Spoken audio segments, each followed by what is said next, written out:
Good afternoon, everybody. Welcome back to the Players Table, where we go over top sports news of the week. If you haven't liked and subscribed, go ahead and do so. And if you haven't joined our Discord server, where we post sports picks from paid premium servers for free, we have the link in the description below, as well as my referral links for Price Picks and Sleeper.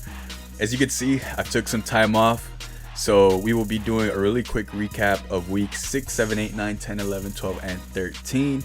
I apologize. I got very busy in my personal life, and I decided either way to just come back when LeBron comes back and when the MLB season starts and when playoffs are right around the corner, as well as the final games of March Madness. I'll be leaving timestamps in the video for the MLB portion and the March Madness bracket and also the NHL standings, so feel free to skip to those parts of the video. But right now, we're gonna get straight into what the NBA is looking like. This is the standings right here. I'm gonna give a really quick ranking of the contenders for the playoffs. So if you don't see any teams like the Wizards, Hornets, Jazz, Pelicans, or the 76ers, it's because they're booty cheeks and we don't even need to talk about them anymore. So this is really quick what we got right here. Grizzlies are looking good. Ja is back, he's flying. Clippers, I mean, they have Kawhi and Harden, but let's be real here. They're basically looking like the Milwaukee Bucks.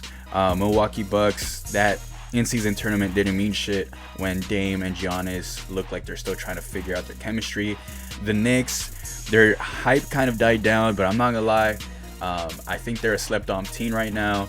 And as for the Pistons and the Rockets, them young boys coming, you feel me? We also have the T-Wolves. They're looking really good. I mean, T-Wolves and Pacers, I would put them in the same ranking. They have their all-stars that can go off at any point. And matter of fact, the Pacers just had a game with the Lakers that looked like playoff energy, and they held their own.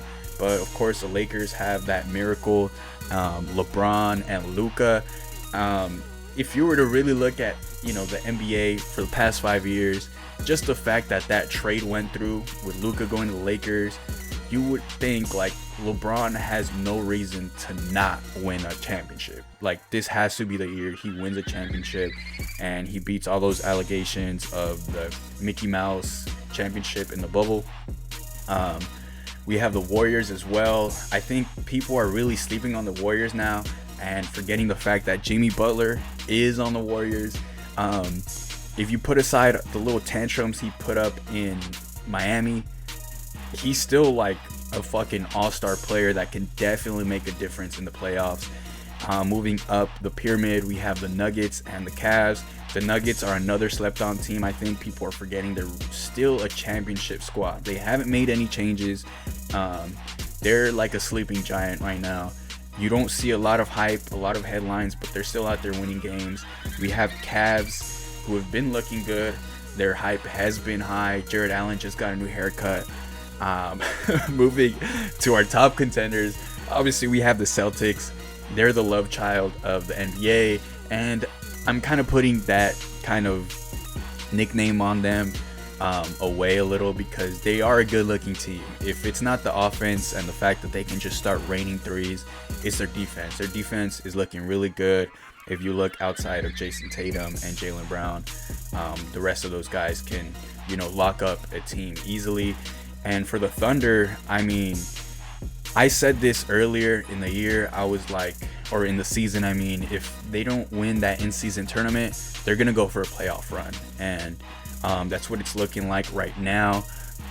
Chet is back. He's not making a huge difference, but of course, you don't need that when Shea is, call him a free throw merchant, but even when he doesn't get his fouls called, he pulls up and he makes buckets. So they're looking really good. I think a player on there that's slept on for the Thunder is J-Dub. J-Dub is an excellent shooter. He can come out and just start shooting the lights out. So yeah, let's move on to the MLB. And for the MLB portion, what I'm going to be doing is I have 30 teams on here.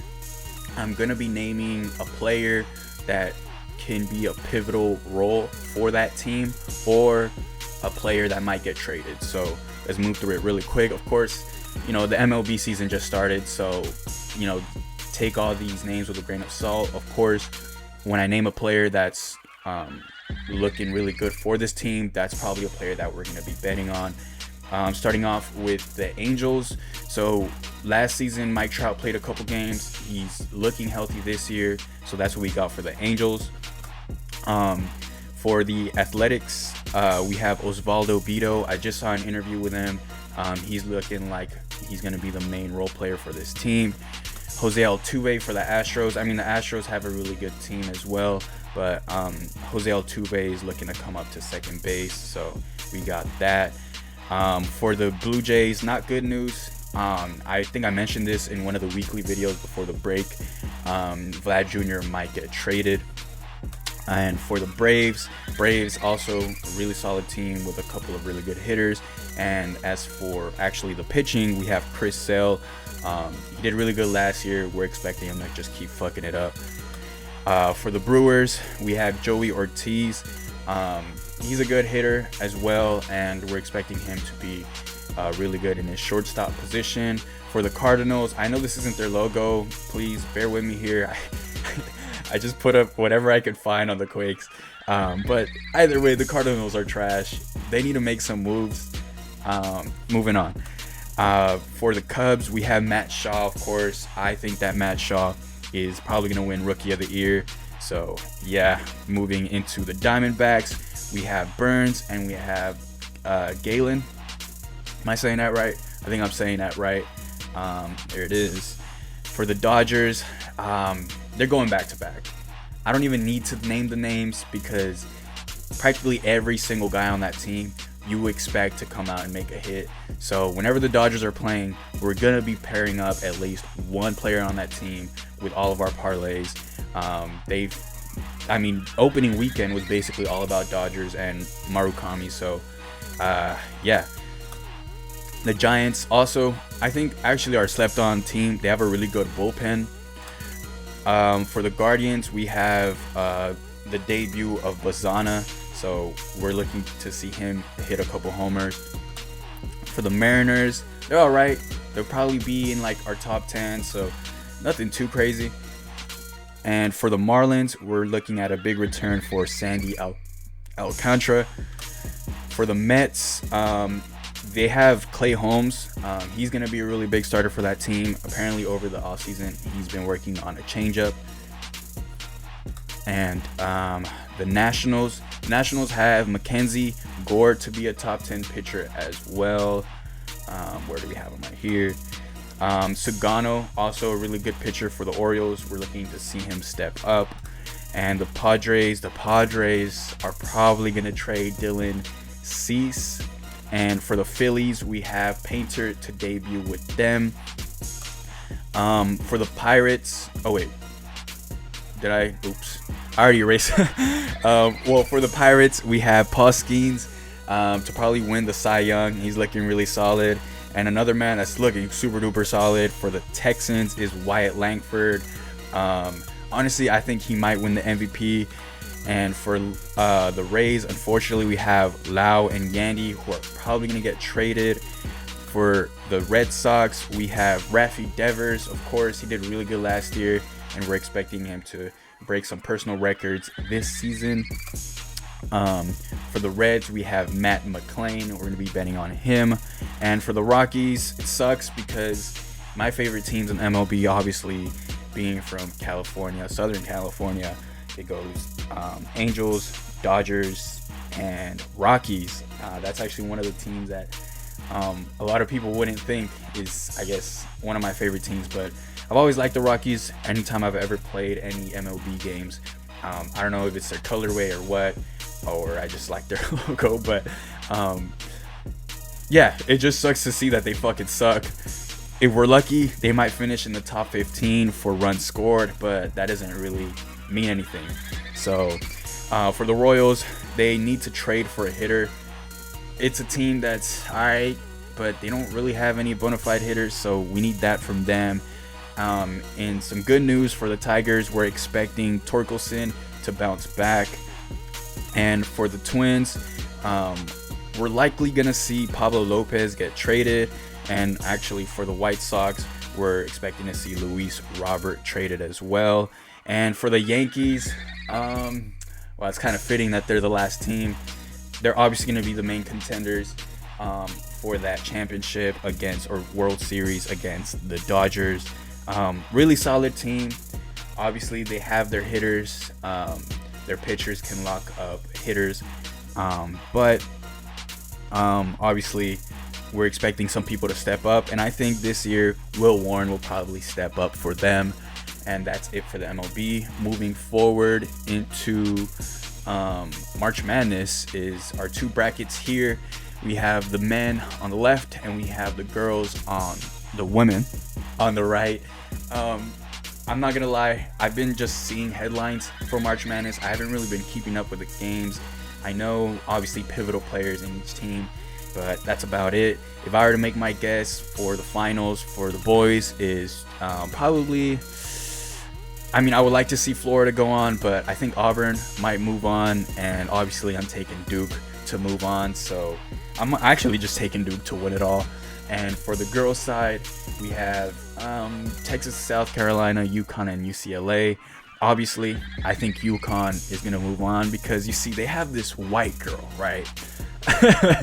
And, I mean, it's not even her. You know, you have really big post players in UConn, so, you know, you have some big ladies on that team. The same way I feel about the Cyclones.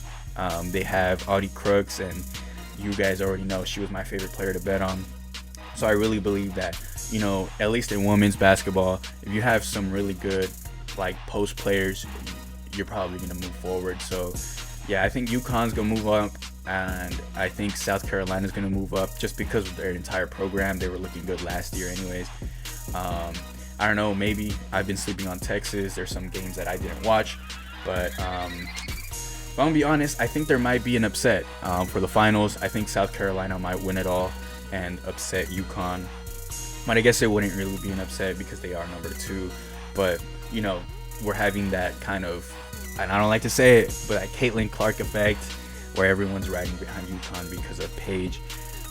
But to finish this video off, we have the NHL standings as of now. Obviously, the player or the teams that have this little blue mark on them have clinched their playoff position. This is the West and the East here. And actually, funny enough, before the break, I believe I had a video where I was hyping up the Jets. So it's kind of funny to see that they're still, you know, a really good team. I believe, yeah, they have the best record out of all teams. So, yeah. Once again, I mean, I'm back. It's good to be back. I'm gonna try to, at the very least, make these weekly videos happen every single week and sprinkle in some of those daily sports picks videos. But like I said before, and I will continue to say, if you can't make it to these YouTube videos, or if I can't make it, a lot of times a lot of the paid premium picks will be in the Discord as soon as they're up. We're still active in there throughout these last 2 months that I wasn't posting on YouTube. We were still in there making picks every day, so make sure to join in there. The conversation is live every single day, and yeah, I'm back. Like, comment, subscribe. Thank you, and let's see.